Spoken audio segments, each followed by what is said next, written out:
For 27 years, the family of Tupac Shakur has been waiting for justice. We are here today to announce the arrest of 60-year-old Dwayne Keith Davis, aka Keefy D, for the murder of Tupac Shakur. Davis was arrested this morning by my LVMPD criminal apprehension team, and this investigation started on the night of September 7th, 1996. It is far from over.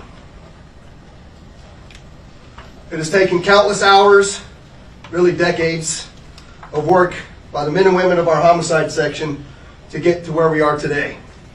Several of those detectives that are standing here with us include Detective Cliff Mogg, the lead detective on this case.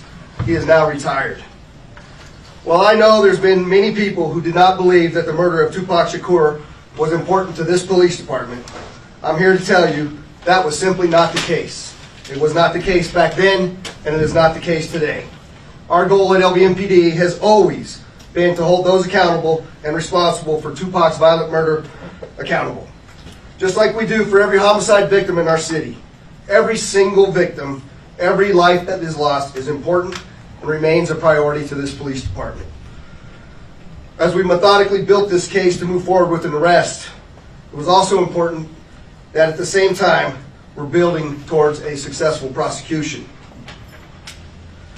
We work closely with our esteemed District Attorney, Steve Wolfson, in his office to ensure that is going to happen. Mr. Davis's own words reinvigorated our case in 2018. I'm going to give you some of those details, and I'm going to introduce to you our Homicide Lieutenant, Jason Johansson, and he will provide you many of the details on how we got here today. Lieutenant. Thank you, Sheriff, and thank you everybody for being here today. My name is Jason Johansson, and I'm the Homicide Lieutenant with the Las Vegas Metropolitan Police Department.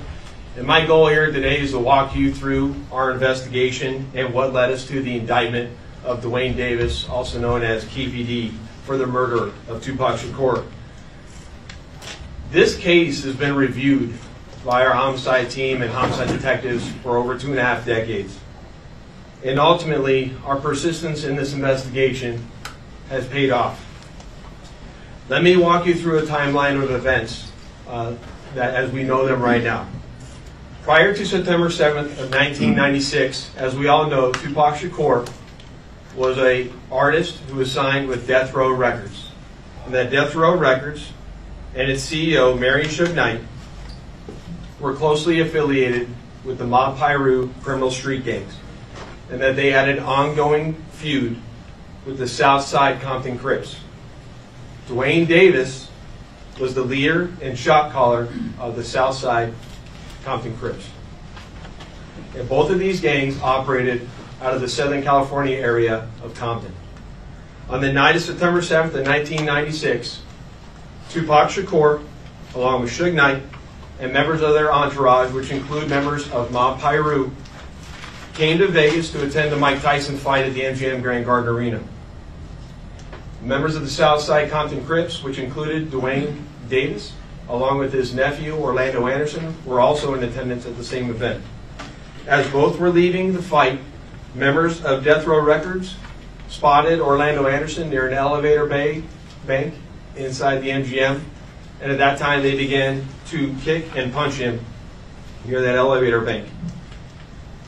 I will now show you hotel security footage, as many of you have already seen, related to this incident.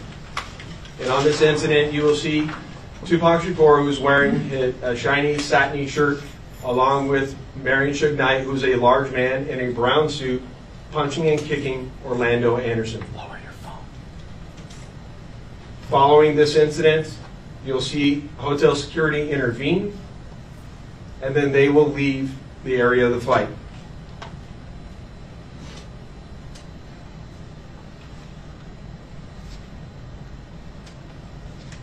Little did anyone know that it is this incident right here that would ultimately lead to the retaliatory shooting and death of Tupac Shakur.